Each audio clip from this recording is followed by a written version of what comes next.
때마다 싸움 나요, 그죠? 문재인 정부 때 사실은 결정을 했는데요. 우리가 훨씬 재활용 제도를 잘하고 있었음에도 유럽의 일부 제도를 베껴가지고 했는데요. 점주는 점주대로 불편하고 소비자는 소비자대로 불편하고 네. 거기다 컵에 스티커도 붙여야 되고 이런 불편함이 있어서 시행이 안 됐는데요. 일회용 컵 보증제는 사실은 그 컵 가져갔다가 쓰고 난 다음에 가져오면 돈 돌려주겠다 그거잖아요. 그렇습니다. 그것도 매장에 돌려주거나 그걸로 컵을 그거를 위한 기계를 설치하거나 네. 좀 약간 탁상 행정 느낌이 나요. 그렇습니다. 근데 병이나 이런 건 다르잖아요. 그거야 뭐 아무데나 갖다 줘도 되고. 네. 근데 이거 종이컵은 플라스틱 컵은 조금 결국은 어떻게 하기로 했다고요? 이 컵은 그러면 원래 그러니까 이제 매장 내에서는 당연히 이제 일회용 컵을 안 쓰고요. 이제 매장 외로 가져갈 때 일회용 컵 보증제가 아니고 일종의 이제 돈을 더 플라스틱을 내라. 가져가면 거기에 이제 그 매장에서 자율로 100원 내지 200원을 실제로 받습니다. 그래서 그거는 이제 재활용 시스템으로 돌아가고요. 본인이 이제 텀블러를 가져올 경우에 한 300원 정도를 깎아주고 탄소 포인트도 받고 하면 일회용을 쓸 때와 텀블러를 쓸 때 가격 차이가 그건 강제하는 겁니까? 그건 본인이 선택하는 겁니다. 아니까 본인이 선택을 하는데 뭐 텀블러를 가져갈지 종이컵으로 받을지 그건 당연히 고객이 선택하는데 네. 거기에 대해서 어떤 부담금을 주고 어떤 혜택을 줄 거냐는 강제되는 거냐 이 말이죠. 일단 제도는 의무화하고요. 플라스틱 가격을 얼마를 받을지는 그 해당 점주나 그 업체에서 정할 수 있도록 하고 그러면은 영수증에 이제 플라스틱 컵 값이 150원이다, 200원이다 이게 찍히게 됩니다. 그럼 안 지키려면 10원씩 받아도 10원씩 하면 되겠네요. 그냥. 최소 가격은 정할까 합니다. 그러니까 내가 네, 물어보는 생산 거예요. 단가 이상은 반영을 해야 된다고 생각합니다. 네. 가격도 강제할 거다 일정 금액. 그래서 가칭 컵을 따로 계산하는 방식으로 해서 컵 가격을 내재화하려고 합니다. 네, 얼마 정도인데 그게? 이제 대략 한 100원에서 200원 정도. 100원, 200원 정도? 네. 그러면은 이 자기 컵을 가져가면은 한 그냥 이제 정해진 5,000원이다. 단가에서 네. 최소 100원에서 200원 정도는 깎아 줄 거고 만약에 네. 종이컵으로 받아가면 정해진 가격에 1, 200원을 더 내야 되고 그렇습니다.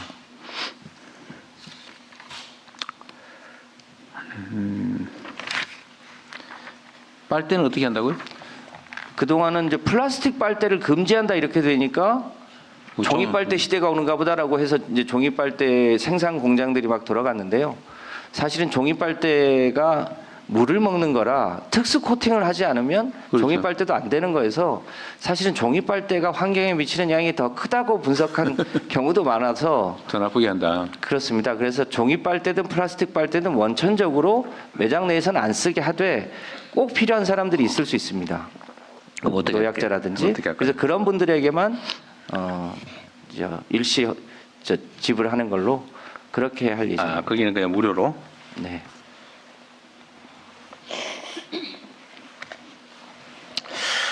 네, 알겠습니다. 하여튼 이것도 어떤 제도를 만들 때는 실현 가능성이나 국민 편이나 뭐 이런 걸 다 고려를 해야 되는데 그냥 네, 필요성만 불편함이 없도록 하고 필요성만 고려해가지고 하다 보니까 저항도 생기고 그렇습니다. 비난도 받고 정책의 신뢰도 떨어지고 그런 것 같습니다. 하여튼 환경 분야는 그런 게 많죠. 네. 이상적으로는 해야 될 일인데 생활상의 불편을 주니까 자칫 잘못하면은 비난받을 가능성이 많으니까 각별히 신경을 쓰면 좋겠습니다. 네. 에너지 분야는 2030년에 100기가와트 목표로 재생에너지를 확대하겠다고 그러는데 네. 지금 대한민국의 현재 에너지 생산량이 얼마예요? 34기가 누적 34기가입니다. 연간 네. 총량입니다. 총량이? 네. 그러니까 발전 시설의 총량입니다. 플랫 상태? 네, 발전 시설의 총량이 평균, 34기가입니다. 이걸 100기가로 늘린다 그런 거고요. 네. 그 중에 재생에너지를 이 중에서 30년 목표에는 얼마입니까? 아니 그러니까 재생에너지를 현재 누적 34기가에서 그걸 100기가까지 아, 재생에너지만 네. 30기가 정도인데 근데 제가 그 얘기 물어봤어요. 재생에너지도 뭐 다 합쳐서 총 생산되는 전기 에너지가 얼마 정도입니까? 지금은. 기후부 이차관입니다. 네. 총 현재 에너지 설비는 전력 설비는 한 145기가와트 정도 되고요. 145기가와트. 예, 이번에 추가적으로 현재 거기에 재생에너지가 30기가와트 정도 되는데 이걸 100기가로 2030년까지 크게 키우겠다는 거고요. 네. 발전량으로는 현재 560테라와트아워 정도 생산하고 있습니다. 그 30년에 재생에너지를 100기가와트 용량으로 만들면 전체 총 에너지 생산량은 얼마쯤 되는 거예요? 목표가? 2030년 목표 한 600테라와트아워 정도 생각을 하고 있고요. 예, 거기에 재생에너지 테라와트 아워면 도대체 기준이 뭐예요? 기가와트로 표현해 보세요. 테라와트가 기가와트의 1000배니까요. 그게 이제 사용한 1년에 사용한 총량을 얘기하는 거고. 그렇고 이제 발전 동시간대 설비의 발전 설비의 캐파라고 하는 거. 생산 그게 얼마 정도냐고요? 2030년 말씀하시는 거죠? 네. 2030년에 한 그 190기가와트 정도 90기가와트 정도를 목표로 한다고요? 그럼 재생에너지가 한 5, 60% 정도 되는 거예요? 용량 기준은 그렇습니다.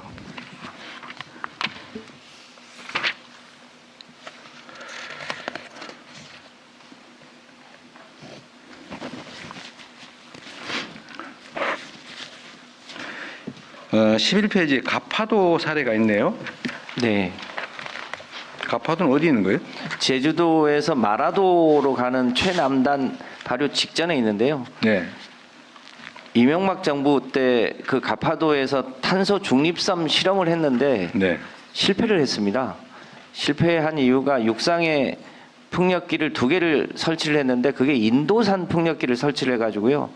고장이 났는데 고칠 수가 없어서 사실상 실패를 해서 저희가 이제 24시간 시계보자.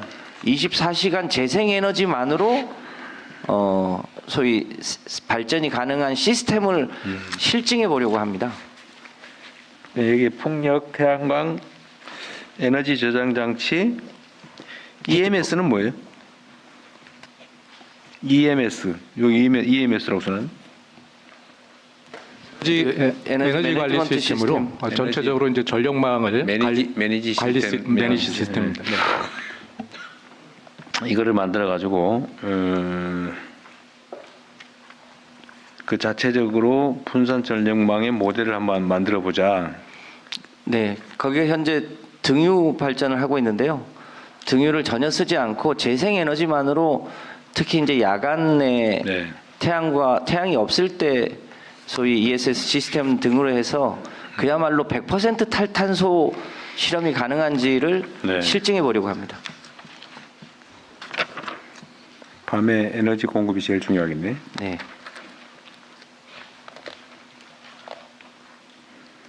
자, 허수 사업자 상시 점검은 어쨌든 계속 좀 하시고요. 이것도 미리 선점해놓고 알박기 한 경우 많다는 거 아닙니까? 네. 이미 5기가 정도를 발라냈고요. 그중에 2기가 정도는 추가 공급했습니다. 2기가는 추가 공급을 했다는 것은 전력 송전망을 추가 설치했다는 건가요? 5기가의 허수 사업자를 확인해서 그 5기가 중에 2기가를 지금 이제 새로운 추가로 사업자에게 줬다. 네. 배정했고 나머지도 그렇게 해나갈 예정입니다. 그다음에 약간 근본적인 질문인데 이 13페이지 맨 밑에 한번 보시면 풍력 발전, 해풍 풍력 발전은 330원, 육상 풍력 발전은 250원.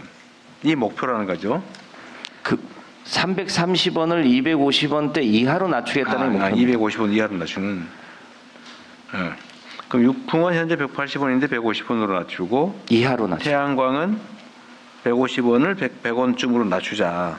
지금 그러고 있는 거. 그게 목표다 그런 얘기인데 어쨌든 여기에 보면 낮추더라도 해상 풍력 발전은 250원 킬로와트당 250원이다 그 말이잖아요, 그죠? 그렇습니다. 여전히 현재 330원인데요. 근데 태양광은 100원인데 뭐 원자력은 뭐 한 50원이라는 거고 65원, 65원? 70원 정도입니다. 그러면은 왜 해상 풍력 발전을 하는 거예요? 해상 풍력이 바람의 질이나 양이 좋습니다. 대량으로 생산할 수 있고요. 그 대량으로 생산한 게 250원이라는 거죠. 그렇습니다. 근데 다른 250원짜리를 왜 생산해야 되냐 그 말이죠. 다른 나라들도 이게 3기가 정도를 넘으면 대폭 가격이 낮춰지는데요. 저희는 현재 0.3기가 수준이라 330원입니다. 그래서 그것을 저희도 대폭 확대하면 이제 근본적으로 200원대 이하로 또 낮출 수 있을 거라고 판단하는데요. 조금은 시간이 걸릴 거라고 생각합니다. 조금 이상한데? 이게 지금 30년까지 목표잖아요. 네. 이거는 당연히 대규모 해상 풍력 발전을 하는 걸 전제로 한 것일 것 같은데 그때 최선을 다해도 250원이고 그때는 태양광은 한 100원쯤 되게 하겠다는데 그럼 태양광에다 집중 투자를 하지 왜 해상 풍력이 하느냐? 밤에 생산이 가능해서 그래요? 태양광하고는 약간 이제 궁합 제가 말씀드리겠습니다. 그 이제 해상 풍력이 저희 나라가 하부 기자재나 또 당황하셨나 봐. 저희 나라 아니고 우리나라 하부 기자재도 있고요. 저 타워도 있고 네. 여러 가지 면에서 이 전력 분야의 해상 풍력이 갖는 산업적 기여도가 있습니다. 그리고 장기적으로는 훨씬 싸질 텐데요. 해상 풍력이 말은 요란했는데 실제로 뚜껑을 열어보니까 그동안 진행된 게 거의 없었습니다.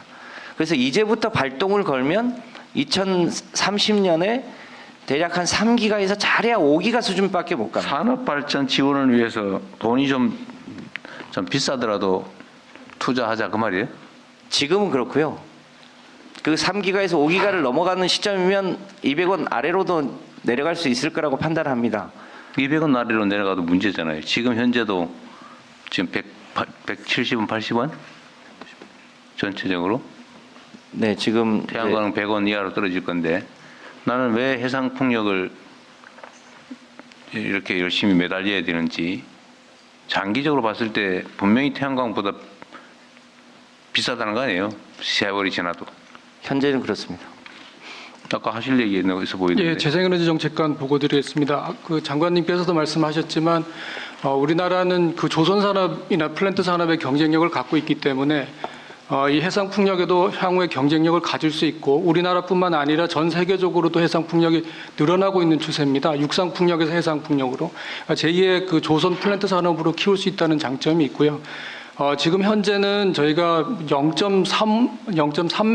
3기가와트 정도밖에 깔지 못했기 때문에 지금 워낙 단가가 높은데 다른 나라들 한 3기가가 넘어가면은 그 단가가 반 정도로 떨어지고요. 10기가 이상 설치되면 다른 나라들은 150원에도 하고 있습니다. 그래서 저희가 최종 목표는 150원 아래로 떨어뜨리는 게 목표입니다. 그게 언제쯤인데요? 2035년을 예상하고 있습니다. 35년? 네. 그래서 30년을 쓰다 보니까 250원 써놓은 거예요? 250원은 저희가 지금 현재 있는 그 프로젝트들, 진행되고 있는 프로젝트들을 다 계산해 봤을 때 지금 프로젝트들은 이미 오랫동안 진행을 해왔기 때문에 그 단가가 그렇게 떨어지지는 않습니다. 2030년까지. 예, 그래서 250원 정도까지 가능할 것으로 보고 있습니다. 다른 나라들은 그러니까 크게는 육상풍력, 해상풍력, 태양광 좀 대체로 이런데 대규모로 예를 들면 북유럽은 해상풍력 발전을 대규모로 하잖아요. 네, 그렇습니다. 그런 데는 킬로와트당 생산 원가가 얼마인데요? 영국 같은 데는 100원 아래로도 떨어진 적이 있고 최근에 그 인플레이션 때문에 조금 올라서 100원에서 150원 사이로 알고 있습니다. 그 영국보다 북유럽의 네덜란드 뭐 이런 쪽은 더 싸지 않나요? 영국, 네덜란드, 독일 비슷하게 단가는 비슷한 수준입니다. 그래? 네. 때로서는 영국이 생각보다 영국이 많이 하고 있습니다. 해상 풍력이 가장 저렴하게 발전하고 있습니다. 제일 네. 싸요. 다만 이제 저희가 목표로 하는 게 2030년에 3.1기가와트로 저희가 깔지만 2035년 정도 되면 저희가 20기가 이상 하기 때문에 그 규모의 경제 효과가 좀 있어서 단가를 제가 그때는 한 150원 정도까지 맞춰 보겠다라는 그런 목표를 갖고 있는 겁니다. 이게 기본적으로 항만도 설치해야 되고 이게 인프라 까는 사업이 일단 기본적으로 좀 돼야 되고 그리고 그 관련된 배도 만들어야 됩니다. 그래서 26년부터 29년까지 촘촘히 우리가 이걸 할 때 그런 정도 이제 시동이 걸리는 수준이기 때문에 그렇고요. 그리고 그걸 계속 가속하면 이제 한 35년 정도는 본격화한다는 취지의 보고입니다. 그때 되면은 현재 기준으로도 충분히 상업성이 있다. 남는다. 네, 그렇습니다. 한 25기가와트 정도면 비서님께서 말씀하셨던 것처럼 그 선박도 만들어야 되고요. 그다음에 항만도 개발을 해야 되고 케이블도 만들어야 되고 관련 산업이랑 인프라 부가가치가 엄청나게 생기는 거기 때문에 이게 규모 단위가 높아지면 많아지다 보면 그만큼 규모의 형제가 생겨서 비용 단가는 충분히 본격적으로 낼 수 있다고 생각합니다. 투자 과정이다 그 말이군요. 그다음에 이제 요금 체제 개편을 해야 된다. 14페이지에 그런 거 있는데 전기 요금 체제 개편 얘기죠. 산업용 개시별 요금 체제 개편. 주말 낮에는 요금을 깎아주고 평일 밤 시간에는 요금을 인상한다. 그렇게 얘기를 해놨는데 이게 난 용어가 좀 산업용 개시별 요금 체제 개편이 왜 이렇게 표현을 합니까? 예, 뭔 말이지? 현재 산업용 요금은 그 일반 주택용 요금은 이제 누진제라 그래 갖고요. 네. 일단 전기 사용량이 많아지면 이제 전기 그 요금을 좀 높이는 누진제를 갖고 있는데 산업용 요금은 계절별 또 여름이나 또 겨울 같은 데는 전기를 많이 소비를 하는 그런 시기고 또 시간대별로 낮 시간대에 전기 소비가 많기 때문에 전기 소비가 많은 시간, 계절에는 요금을 높이고요. 그래서 전기 절약을 유도하고 그다음에 전기 소비가 좀 적은 계절 시간대에는 요금을 좀 낮춰서 전기 소비를 좀 장려하는 그런 식의 요금 구조를 갖고 있는데 네. 태양광이라든지 재생에너지가 많이 들어오다 보니까 이제는 태양광이 많이 발전하는 시간대에 산업 수요를 많이 일으켜줘야 되겠다. 네. 그래서 전력섭을 맞춰줘야 되겠다. 그래서 태양광은 생산하는 전기를 버리지 말아야 되겠다라는 차원에서 그래서 한다는 걸 요금, 이해하는데 용어와 표현이 좀 이상하다 그 말이에요. 주말 낮 시간대 요금을 인하를 한다. 주중에 낮 시간에 요금을 인하하는 건 물론 주말에는 수요가 별로 없으니까 주말에 많이 쓰라고 주말에 깎아준다 그 말이에요. 네, 특히 경부하기라고 할 때 저희가 최저 전력 수요를 보이고 있는 건 연휴 동안 주말에 낮 시간 그다음에 동안입니다. 평일 밤 시간에 요금을 인상을. 평일 낮에 더 많이 쓰지 않아요? 왜 근데 평일 밤에는 요금을 올려요? 이건 밤에 태양광이 없으니까? 태양광이 낮에는 이제 태양광이 발전을 안 하기 때문에 그래서 이거를 그런데 왜 산업용 개시별 요금 체계라고 그래요? 그래서 이제 산업체 개시가 뭐예요? 개시가? 계시별은 계절별, 계절별 시기별, 시간별. 네. 그래서 전력 수요가 많은 배워야 된다니까. 많은 계절, 많은 시간. 네, 알았습니다. 이렇게 줄여서 개시별, 얘기하고 네. 계절, 시간별 이걸 줄여서 개시별. 지역별 전기요금 차등제도 도입한다. 지역 그런 얘기죠. 알겠습니다. 아이고 요즘은 뭐 하도 축약을 많이 하니까 잘 모르겠어요. 가축 분뇨 문제가 이게 지금 동네 그 악취 때문에 마을끼리 지금 마을 전쟁을 할 판이던데. 그렇습니다. 보니까. 근데 이거 가축 분뇨 퇴비야 또는 뭘 한다고 했더니 그 싣고 다닌다고 온 동네 퍼뜨리고 있다 그래가지고 내가 경기지사 할 때 난리던데요. 그 싣고 옮기는데 막 동네방네 흘려나가지고 네. 제가 죽겠다고 바이오가스 시설을 몇 군데 봤는데요. 실제로 바이오가스 시설로 잘 운송해서 처리하면 바이오가스 시설이 일종의 혐기성 시설이라 전혀 냄새가 그래요? 안 납니다. 그래서 그렇게 처리하고 우부는 바이오매스로 하면요. 네. 훨씬 에너지 순환도 하고 에너지 자립도 할 수 있을 것 같고 민원 처리도 가능할 것 같습니다. 지방 정부하고 잘 협의를 해보십시오. 이 환경 측면에서 불평 불만이 엄청나게 많던데. 네. 그다음에 4대강의 재자연화. 이건 계속 논쟁거리인데 어쨌든 이것도 가급적이면 좀 실효적으로 있잖아요. 네. 이념적, 가치지향적 논쟁이나 이런 것보다는 정말로 실효적으로 또 실용적으로 정책 결정을 하면 좋겠어요. 네, 이번에 영산강하고 금강의 보호를 일부 이제 농사 짓는 철이 아닐 때 일부 개방을 해서 그 인근 농가에서 지하수 수위에 어떤 영향을 미치는지를 같이 점검을 네. 했습니다. 그런 거를 이제 낙동강 쪽에도 취양 수장이 개선되면 네. 같이 그걸 전체적으로 해보면서 보호의 처리 문제를 결정하면 될 것으로 판단합니다. 그러시죠. 어쨌든 이거 뭐 가치 논쟁이나 이념 논쟁으로 빠지지 않게. 네. 예. 그 다음에 지금 이제 환경 불안정이 심해져서 기후 불안정이 네. 심하잖아요. 그래서 막 집중호우나 이게 뭐 너무 심해져서 지금 기존의 그 홍수 방어 시설이나 재난 방어 시설 가지고는 부족한 경우가 많은 것 같아요. 거의 200년 빈도 기준으로 대책을 세워야 된다고 생각하고 그건데 있습니다. 그 지금은 최대로 잘한 게 100년 빈도인데 되게. 네, 평균 50년에서 100년 빈도로 설계되어 있는 게 많고요. 한꺼번에 못 바꾸니까 홍수 취약 시설을 집중적으로 관리하면서 네. 시설을 보완해 나갈 그러니까 예정입니다. 돈이 엄청나게 많이 들 텐데 이거를 누가 판단할 거냐. 이게 뭐 중앙정부 관리 시설이야 지금 말씀하신 것대로 하면 될 텐데 네, 이게 이제 지방정부의 지원도 해야 되잖아요. 네, 지원을 할 때 어디 우선순위로 할 거냐. 평가 판단 기준이 있어야 될 것 같거든요. 대개 그런데 지금까지는 지방정부는 잘하는 데가 되게 100년 빈도 강우 대비 시설인데 근데 이것도 막 길게 쭉 늘어져 있잖아요. 근데 그중에 특정 지역은 더 위험하다. 여기는 예를 들면 200년 빈도로 반드시 신속하게 봉항해야 된다. 이런 데를 잘 골라내야 되는데 그건 어떻게 조사를 좀 해보고 있는 거예요? 우리 실장님이 좀. 예, 교부 물실장 보고드리겠습니다.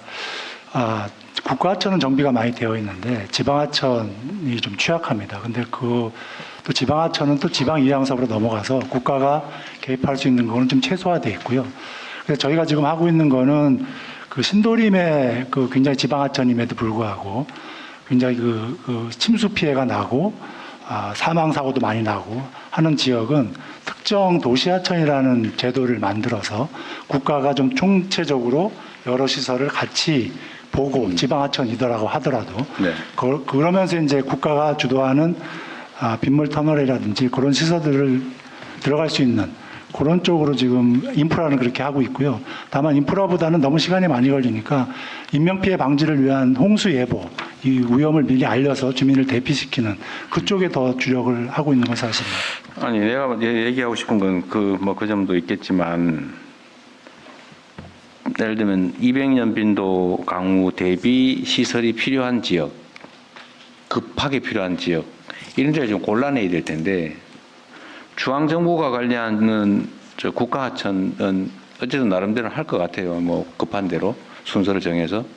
근데 지방하천들의 경우는 중앙정부가 그냥 뭐 이양 사업이니까 당신들이 알아서 해라라고 진짜 그렇게 해가지고 완전 히 손을 떼버릴 건지 아니면 중앙정부가 좀 지원을 해야 된다면 그중에 급한데 심각한데 이런 데부터 먼저 지원을 해야 될 거 아니냐. 그렇다면 중앙정부 기준으로 순서를 좀 정해서 여기부터 또 그중에서도 어느 부분 이걸 정해서 좀 순서라도 만들어놔야 되는 거 아니냐 그 말이죠.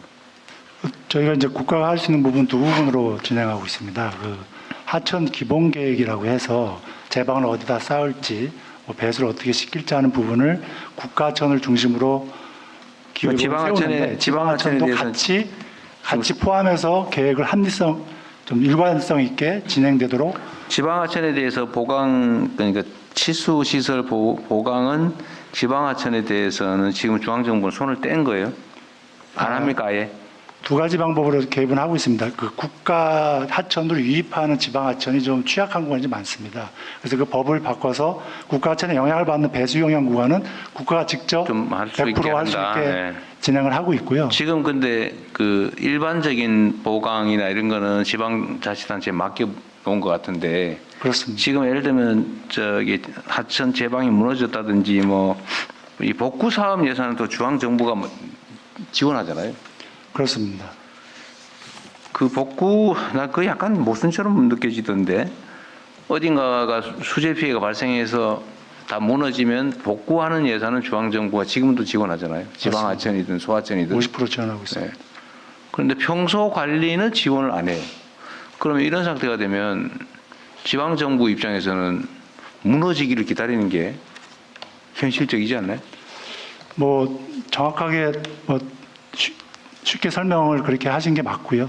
저희도 항상 고민인 부분이 예방 투자를 해서 했으면은 그 네. 예방 투자 효과가 나타나진 그게 않고 더 싸게 먹히는 측면이 네, 있잖아요.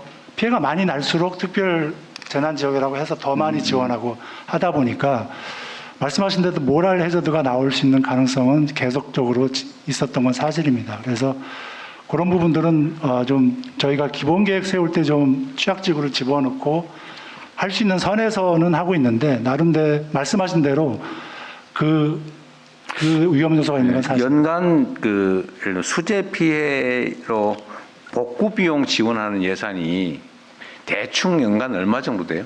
그냥 국가 하천 말고 지방 하천에 대해서. 저희가 지금 예산으로 한 2천억 정도 예비비로 좀 그 정도 그 평상을 하고 정도밖에 안 있습니다. 돼. 매년 더 많습니다. 연도에 따라 다르지만 조 단위로 넘어가지는 않아요.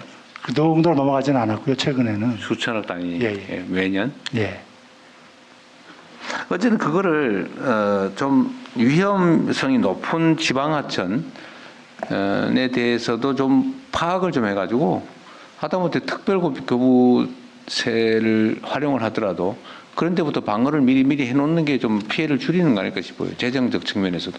그래서 행안부와 같이 얘기하고 있는 부분은 지방의항을 했을 때 매년 보니까 한 1조 원 정도의 투자가 되는데 그 1조 원이 치수 사업에 들어가는지 아니면 뭐 친수 사업에 들어가는지 그거를 좀 더 파악을 해서 네. 그걸 이제 그 교부세 말씀하신 교부세하고 인센티브하고 연결하는 네. 구조로 지금 관리를 하고 있습니다.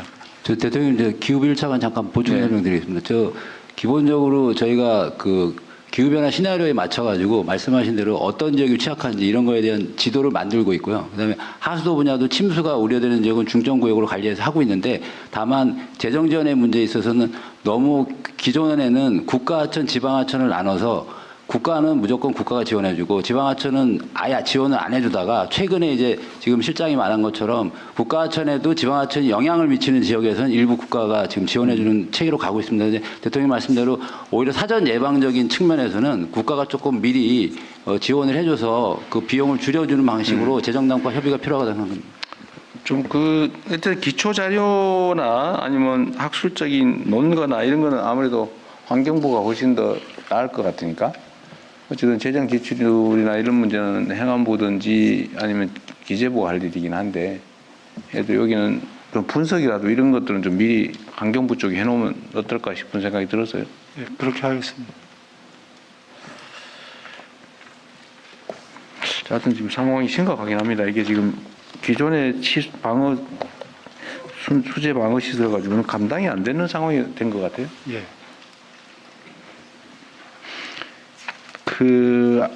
대구 지역의 식수 문제, 상수 문제 해결을 위해서 지금 뭐 안동근부를 쓸 거냐, 어디더라 또 해평치수장. 해평인지 네. 구미 이걸 할 거냐 뭐 그 하다가 결국은 이도저도 아니고 오히려 그 인근을 지나는 낙동강의 복류수, 네, 복류수와 강변 여가수. 강변 여가수를 쓰는 게 훨씬 더 현실적이고 낫다라는 결론에 내부적으로 이르렀나 봐요.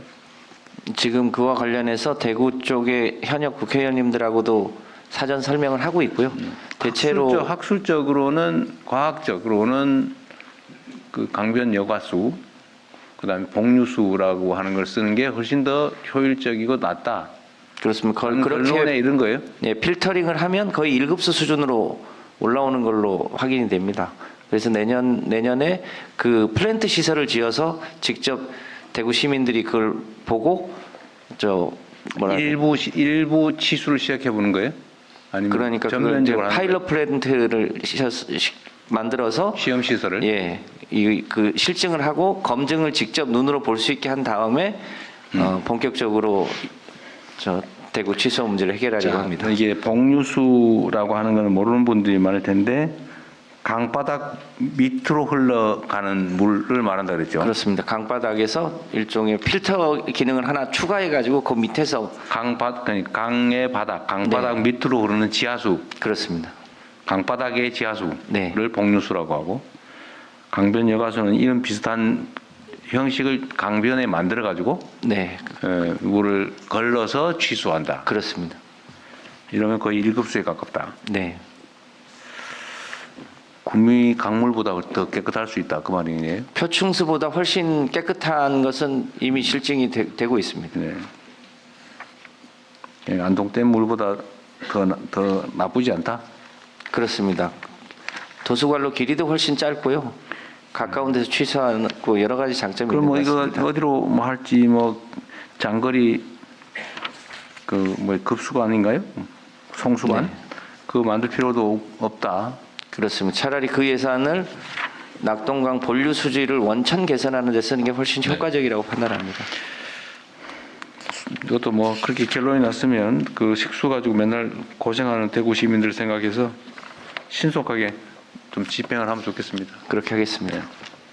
이게 해결이 되면 그 울주 암각화 보존 문제도 해결이 되는 거죠. 그렇습니다. 그 동네 물 관련돼서 온갖 복잡하게 남마처럼 얽힌 게 다 해결되는 거죠. 네, 그러면 이제 마지막 남는 게 부산인데요. 부산 문제. 부산은 조금 취소를 위로 끌어올려야 됩니다만 원천적으로는 같은 개념으로 해결할 수 있을 거라고 네. 판단합니다. 수고하셨습니다. 이 산하 기관들 중에 발전소도 있잖아요. 원래 한전이 가지고 있던 거를 남쪽, 동쪽, 뭐 중앙 뭐 이렇게 막 찢어 가지고 발전 자회사를 5개 만들었어요? 4개? 5개, 5개? 한수원까지 포함하면 6개입니다. 한수까지 6개. 그런데 이 각계 발전 자회사들이 하는 일을 보니까 이걸 왜 나눠놨지? 이런 생각이 들던데요. 좀 어때요? 왜 저기 당시에 발전 회사를 발전과 판매를 구별하고 송배전을 구별하면서 발전사들을 민영화하기 위해서 시도했다가 당시 캘리포니아에서 대규모 정전이 나면서 이게 민영화가 좋은 방법이 아니겠다고 해서 어정쩡하게 자회사 형식으로 만들고 멈췄습니다. 가다가 멈췄어요? 네, 돌아오지도 못하고 네, 괜히 사장만 5명 생긴 거예요? 그렇게 됐습니다.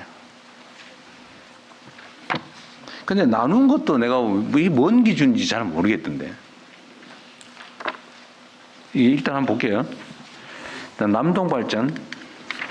남동발전은 발전 시설을 5개가 아니 하나 둘 셋 넷 다섯 여덟 둘 넷 여섯 7개 가지고 있어요? 네, 남동발전 강기훈 네, 사장. 7개 가지고 있는가 봐요. 네, 7개입니다. 분당발전본부는 지역난방공사 있는 거기 있는 네, 그거 그렇습니다. 말하는 거예요? 같이 쓰고 있습니다. 아, 네. 같은데 발전 부분은 남동이 하고 남동이 있고. 하고 네. 난방 부분은 지역난방공사가 네, 하고 그렇습니다.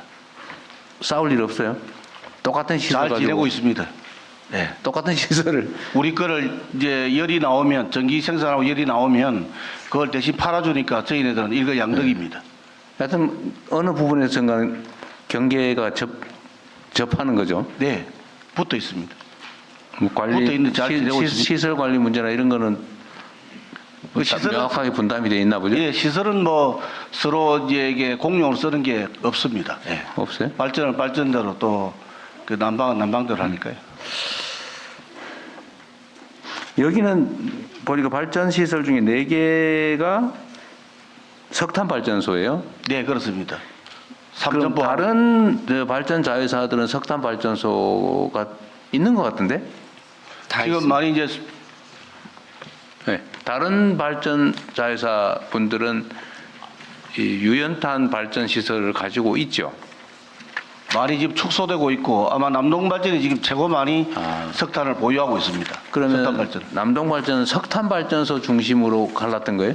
네, 아마 그것이 연도가 지금 많이 남아서 지금 보존되고 있고. 여하튼간에 그때 당시에 나눌 때는 네. 남동발전은 석탄 발전소 중심 대체 네, 이렇게- 거의 석탄입니다. 그랬던 거예요? 네. 다른 발전소도 대략 발전소 기기별로 대략 한 6개도 8개씩의 석탄 발전소를 다 가지고 있습니다. 그래요? 네. 그냥 그러면 석탄 발전소를 한쪽으로 모은 것도 아니고 그런 건 아닌 것 같고 임의로 쪼갠 것 같습니다. 적당한 크기로 네. 두부 자르듯이 적당하게. 네, 그런 것 같습니다. 당시에 그 2차관입니다. 네. 그 당시에 그 전력산업 구조 개편을 하면서 발전 경쟁 먼저 해야 되겠다. 경쟁을 하겠다고? 예, 그렇게 해서 지역별로 구분한 건 아니고요. 가스 발전소하고 당시에 있던 가스 발전소, 석탄 발전소를 균형 있게 적당히 나눠서 나눈- 경쟁을 시키자. 예, 나눈 겁니다. 지금 어때? 경쟁 효과는 있어요? 일정 정도 뭐 발전 경쟁을 발전 자회사들끼리 경쟁. 구매를 좀 한국전력이 하고 혼자서 하고 있기 때문에 그러니까. 뭐 경쟁 효과는 당초 생각했던 것보다 좀 그러니까 경쟁 효과 별로 없을 것 같은데.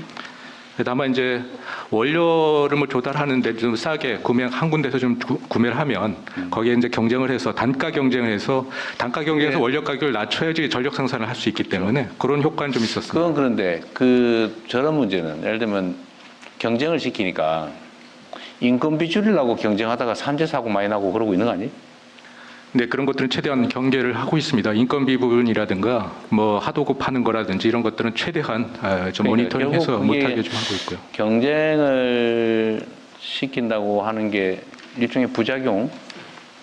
결국 인건비를 얼마나 많이 줄이느냐, 얼마나 많이 인력을 줄이느냐, 얼마나 많이 외주를 주느냐 이런 거 막 경쟁하다가 결국 산재 사고 많이 나고 우는 사람 많이 생기고 좀 그런 측면이 있죠.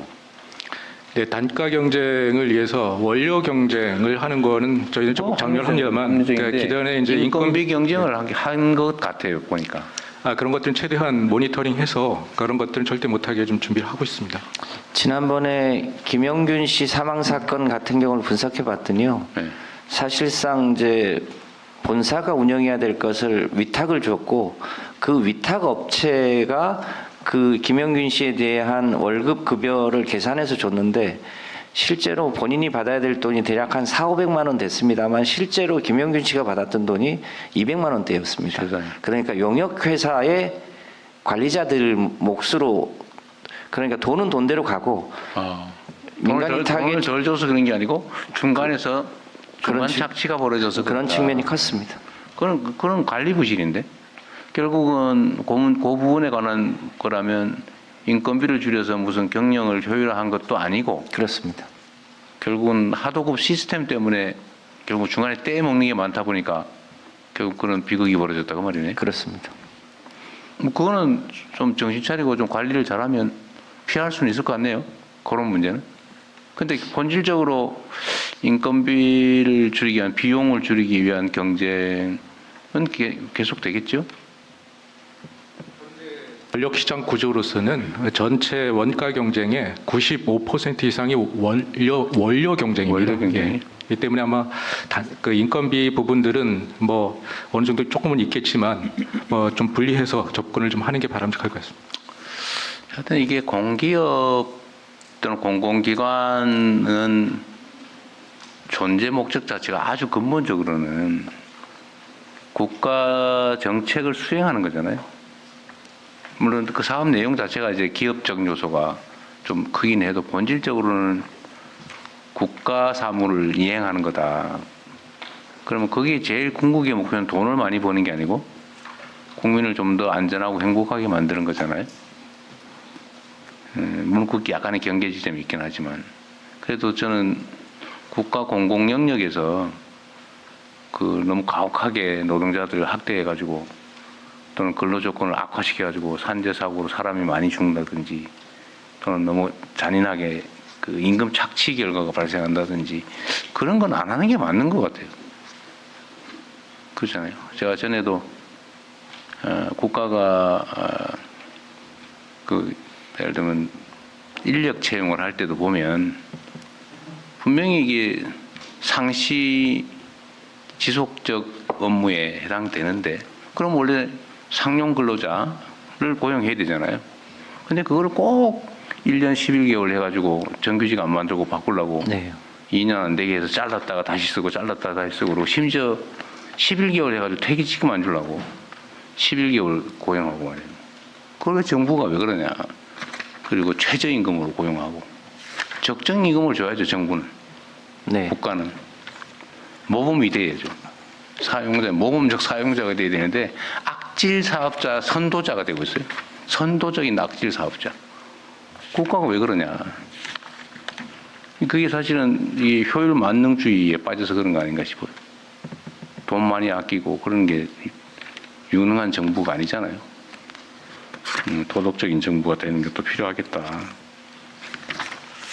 어쨌든 이 발전사를 5개로 쪼갠 게 근로자들의 근로 처우, 근로 조건이 악화되는 원인으로는 작동하지 않았으면 좋겠어요. 각 발전사들 다 마찬가지입니다.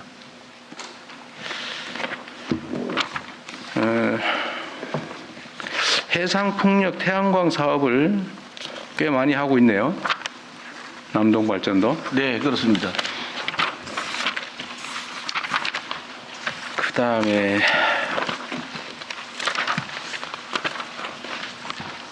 저번에 참 김용균 씨 사건 나고 난 다음에 또 비슷한 사건이 한 번 나지 않았어요? 그 후에? 네. 그 어느 회사였어요? 같은 회사 어디? 서부발전인가요? 서부발전이? 네. 남동, 남부, 서부, 서부발전. 중부 뭐 이렇게 나눠져 있는 것 같아요.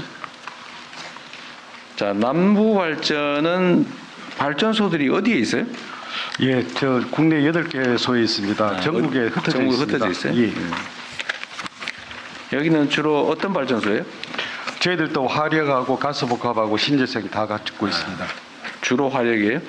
화력이 전체 한 50% 됩니다.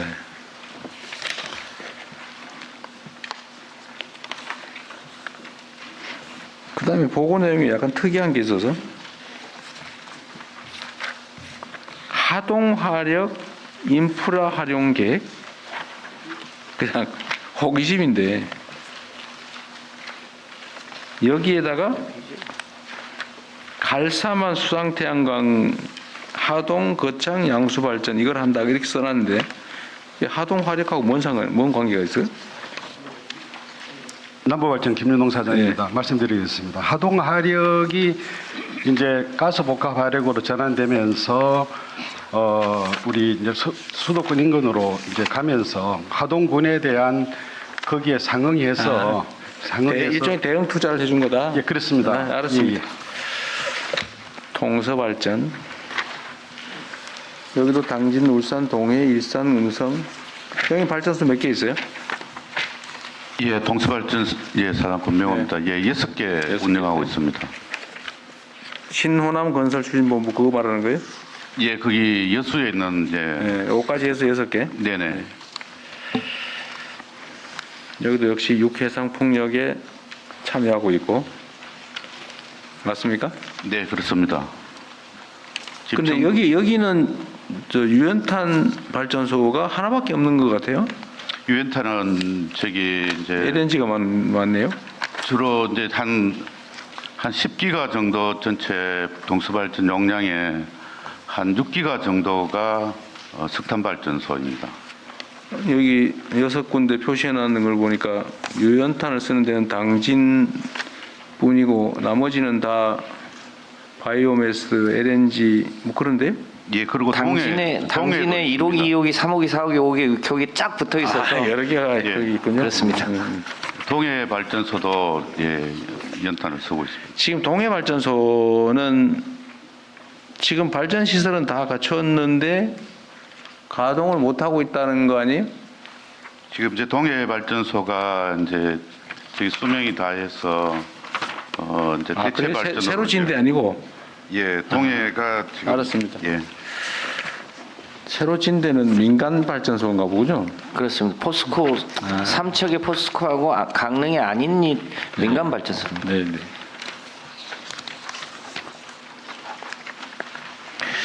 그 다음에 여기는 재생에너지 사업을 많이 하는데 동업을 많이 했나 봐요? 공동 투자를? 예, 저기 풍력 태양광 이런 거? 예, 자체 사업하는 것도 있고 SPC 해서 자체 사업을 하는데 매우 자잘한 게 많아요. 뭐 지붕에 이렇게.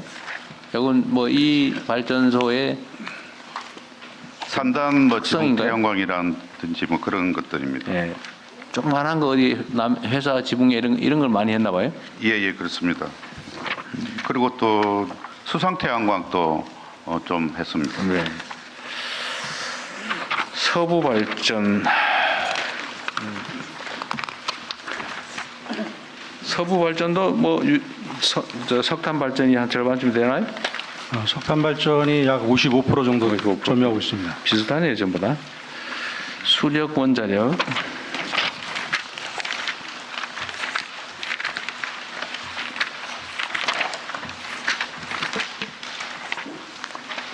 저거 하나 물어볼게요.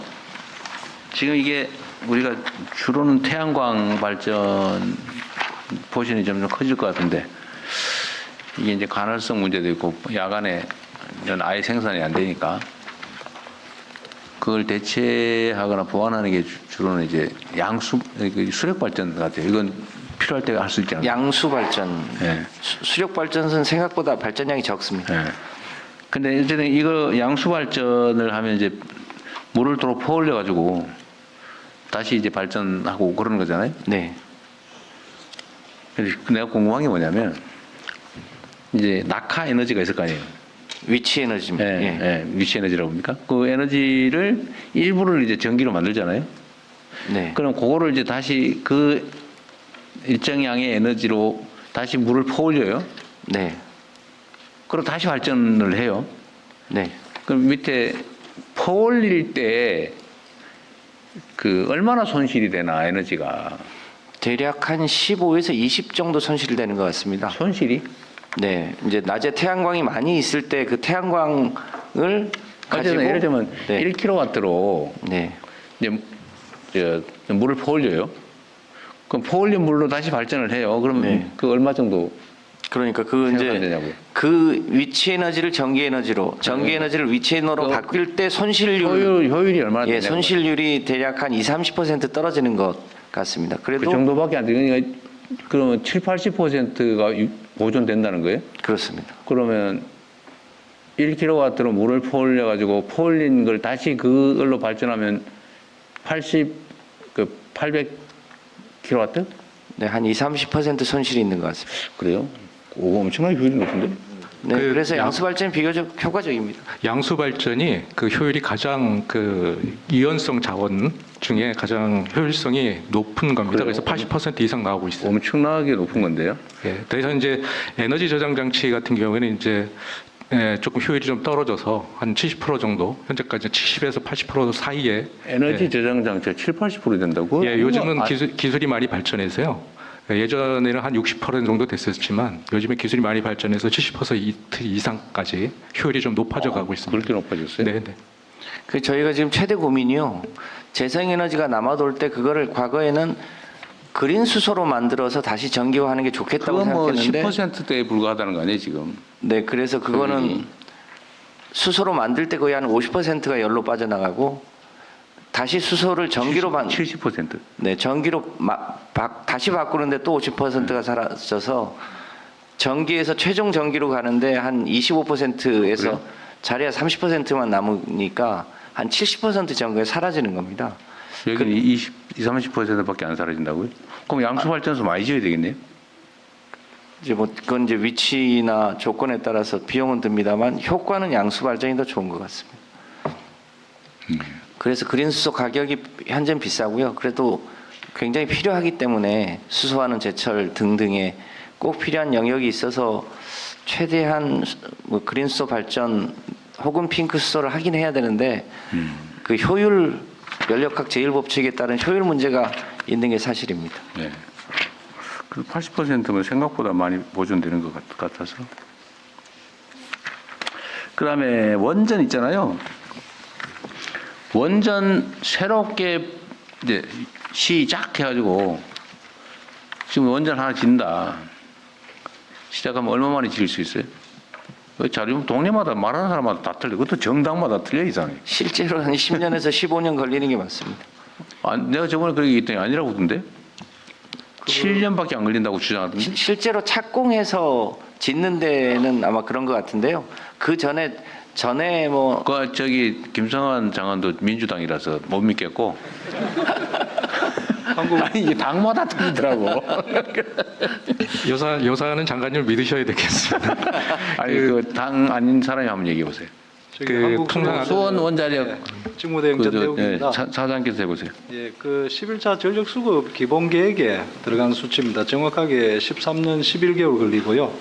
이걸 13년 11개월 나누면 이제 부지 선정 한 2년. 부지 선정. 예, 그다음에 그거 인허가 관련 서류 심사하는데 한 40개월, 3년 한 4개월 정도 되고요. 그러면 이제 부지 선정 후에 한 9년 걸린다 그런 얘기인데, 자 부지 선정 얘기 한번 해봅시다. 그러면 부지 선정에 2년 걸린다는데 뭐 하느라고 2년 걸려요?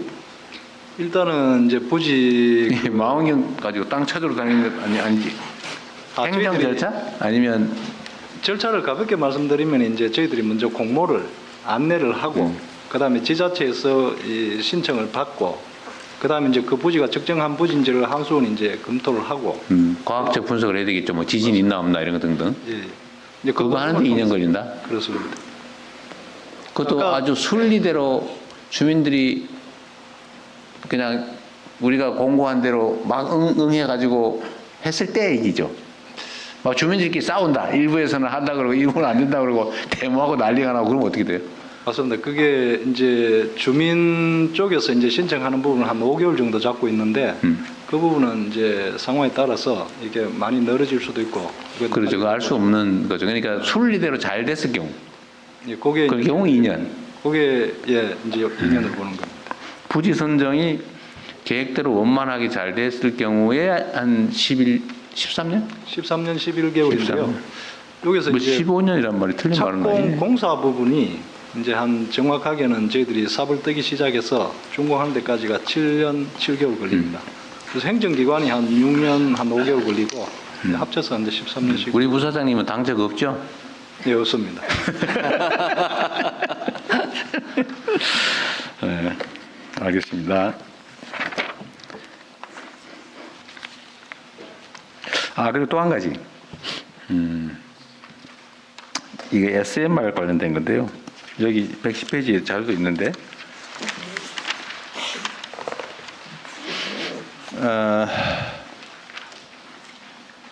ISMR이 혁신형 SMR을 얘기하는 건가 봐요. 맞습니다. 아이가 이노베이션. 그런데 이거를 2035년까지 지어보겠다 그 말이죠. 그렇습니다. 30년의 허가를 받고 설계 인가는 28년에 받고 3년 후에 설계 인가를 받아보겠다. 그럼 지금 거의 다 개발됐다는 얘기로 들리는데 맞는 말이에요? 그렇지는 않습니다. 지금 좀 그럼 3년 만에 설계를 할 정도로 개발이 가능해요? 지금 사실은 이게 시작한 게 21년부터 시작을 했었고요. 그게 기본 설계가 한 2년 걸렸고 지금 표준 설계가 지금 3년 정도 가는데 사실은 좀 이게 이제 원전 산업계에서는 향후에 원전 그 시장에서 게임 체인저로 보고 좀 동시다발적으로 하고 있기 때문에 뭐 어떻게 보면 표준 설계하고 그 다음에 기술 개발 이렇게 들어가는데 이거는 표준 설계, 기술 개발, 부지 선정 이런 부분을 같이 동시에 하자. 들여다보고 있습니다. 반드시 성공할 거니까? 예, 그렇게 하도록 저희들은 노력하고 있습니다. 근데 그거는 낙관적 전망이지 반드시 그렇게 실현된다는 보장은 없는 거잖아요. 그렇긴 합니다. 그런데 수천억을 들여서 부지를 미리 확보하고 다 준비했다가 안 되면 어떻게